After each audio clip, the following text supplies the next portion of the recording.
Do not rely on Congress to act. Find your solution on your own if you can. In this video, we are going to talk about two alternatives, okay?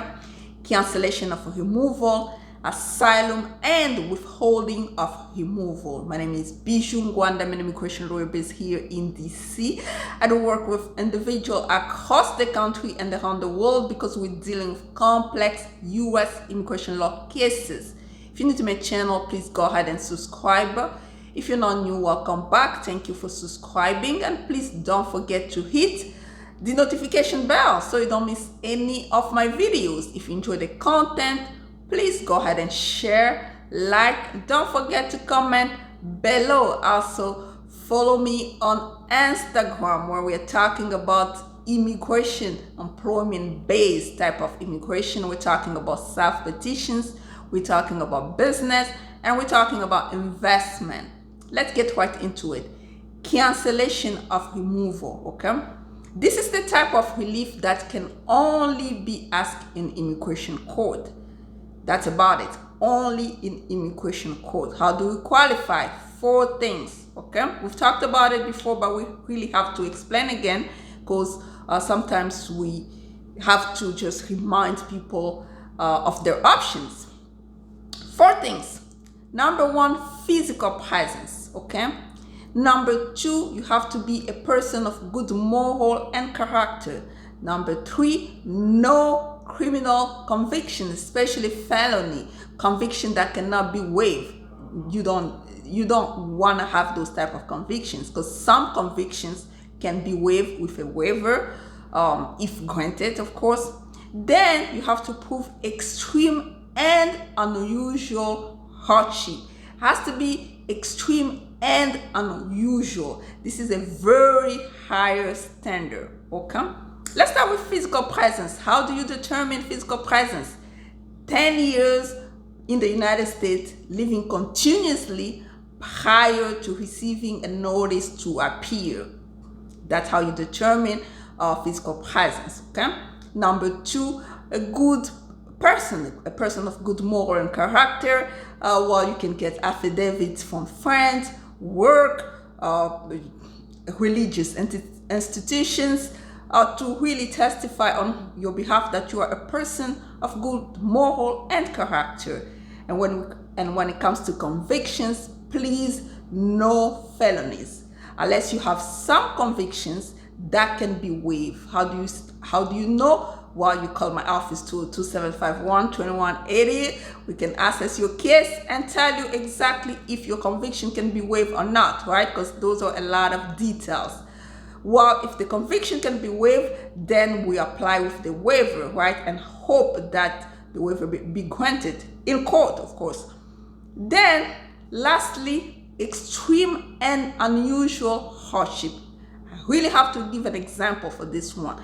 Extreme and unusual hardship, it has to be something that is really rare, not just the common problems that everybody has. Let's say you have children, 5 children or 6 or 7, and you're claiming extreme hardship just based on economics. My friend, sometimes this one is not going to be working for you, okay? Because it has to be something, because a lot of people here have children and they have economic problems because a lot of children requires money. That's not extreme and unusual. You have to have something about your situation that is really rare. A very good example can be if you have among your children someone who's suffering from a serious type of disease and they have to perhaps be hospitalized, or they're taking some form of treatment that cannot be given in other countries, okay? Or the treatment is so not affordable in other countries. That can be an example of extreme and unusual hardship. We can go on and on, not just sicknesses. We can go with perhaps the child has some type of mental or emotional or intellectual disability. You can prove it with Social Security letters if the child is receiving Social Security benefits. And remember, extreme and an unusual hardship has to be proven because you have either a spouse, parents, or children that are U.S. citizen or lawful permanent residents. Very important, because you can't just prove the extreme hardship to somebody who has no qualification. It has to be a qualifying relative. Okay? Then we move to asylum and withholding of removal. Asylum, well, you can start with USCIS. And what I really advise when you file your asylum with USCIS, that's when you really try to get it right. Try to get it right. The only problems we see a lot with our clients is inconsistencies in the statement, inconsistencies in the evidence. It doesn't match what you're saying and what you're presenting. That's the number one thing that those asylum cases get referred to court. Okay? And the second thing we see is that, well, deadlines. Okay, remember, asylum, it has to be applied within 1 year deadline unless you meet the exceptions. We have talked about exceptions a lot on this channel. Just please go ahead and refer to my previous video. But what I want to say here is two things about asylum. You have to be able to show a well-founded fear of past persecution or future persecution. Past persecution, really, it's easy to prove if you have been persecuted in the past, especially if you have proof, like maybe it was written in some type of newspaper, or maybe we can find those events that had happened in your country on Google, reliable sources. That's easy to prove. But don't worry, if you cannot prove past persecution, or you cannot establish past persecution before the USCIS officer, that's where you get referred again to the immigration court, where you can actually try to establish the fear, well-founded fear of future persecution. Okay? And how do you establish that?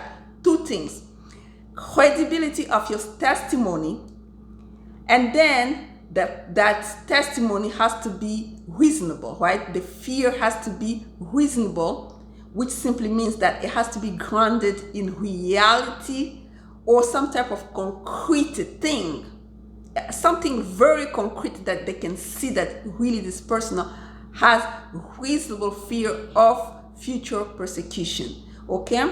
So future persecution, again, how do you prove it? If you have a credible testimony, you meet the first test, which says that the persecution really has to be subjective. And how do we know it is subjective? Once your testimony is found credible. Okay? And then on top of it, the second test, the fear must be reasonable. How do you know that the fear is reasonable? When we have something concrete, based, founded in reality, and you can show it with country conditions and stuff like that. Remember, even if you cannot prove all that, you can always, okay, to some extent, okay, if you really want to really put your case forward before the immigration judge, you can go with establishing, okay, a pattern of persecution for people similarly situated to you in your country, right, of origin or of your last residency. If you can show that there's a pattern, okay, that this type of people, just like me, get persecuted, therefore I should be persecuted. If you can clearly establish a pattern, then you will not be required to show that you have to be singled out, like you have to show your own persecution. With a pattern, if you can establish it clearly, and not to mention that you have to be able to again establish that that pattern really is pervasive. Like, it's so true. It just really happened, widely spread. Okay. For example, here we're going to talk about female genital mutilation.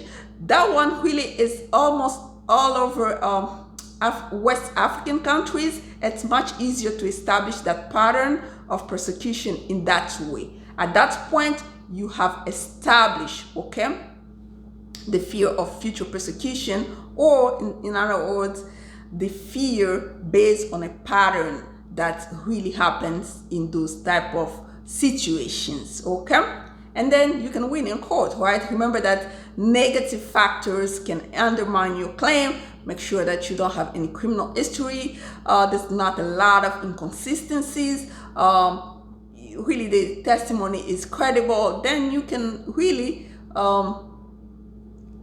meet those requirements and get granted that asylum case in court, right?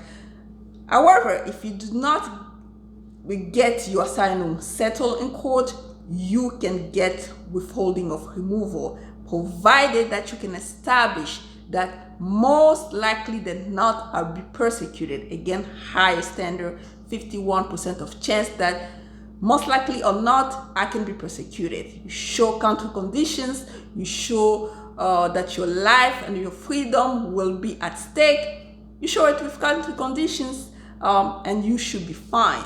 That's how you prove your cases in court. That's why you prove your case in court, okay?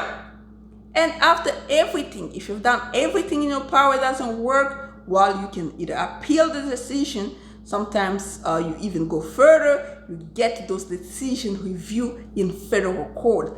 Or sometimes you just settle and you ask for ICE to stay the removal. After all those facts with the order of removal, you can ask ICE to stay a removal by applying with ICE. Again, if you want to know more, 202-751-2180. Email bijoux.ngwandaesq@gmail.com.